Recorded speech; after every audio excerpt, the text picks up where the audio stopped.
kasi nakakasawa na yung panay-panay manok na linuluto everyday. So, hindi ko nalalagyan ng manok. Ganito na lang siya. Lalagyan ko lang siya ng Knorr cubes. Chicken Knorr cubes.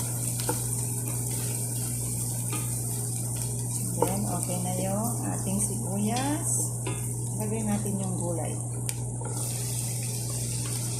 Ayan. Hindi natin masyadong lutuin yung gulay kasi mas masarap pag half cook lang siya.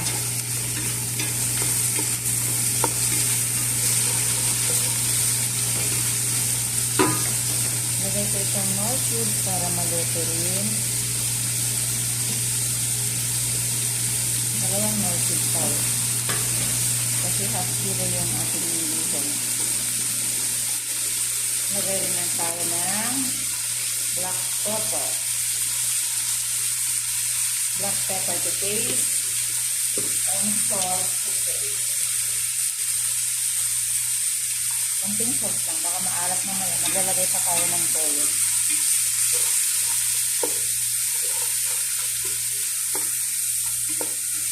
Haluin lang natin.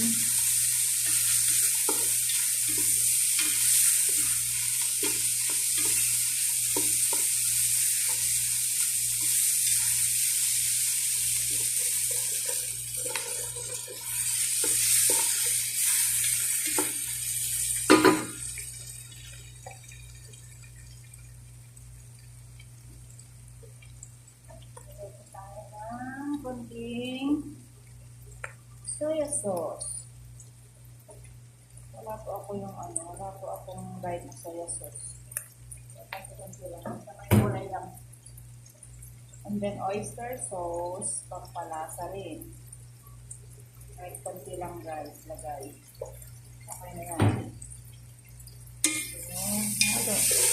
Continue na tayo haluin. Ilagay po natin ang cabbage o repolyo. Grabe naman ang naghiwa nito. Lalaki naman pala ng hiwa ko. Okay lang yan guys. Maluluto rin yan.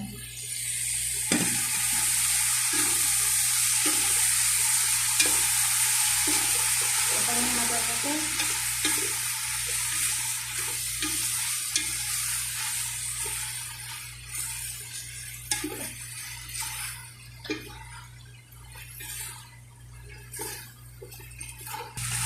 Continuous lang natin mahaluin hanggang sa maging okay na yung gulay niya.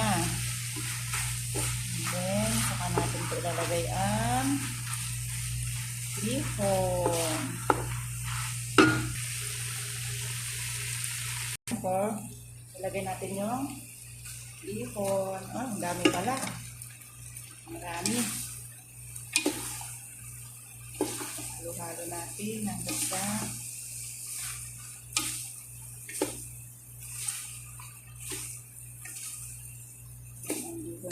pansit namin.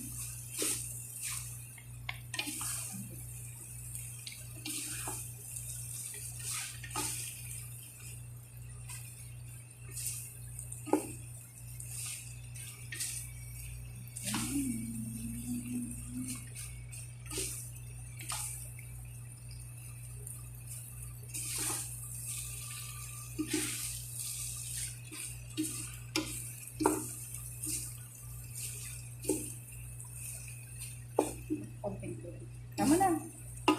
Sabihin mo. Okay. Tapos na ito guys. Kunting halo na lang. Then okay na to. Okay, let's eat na guys.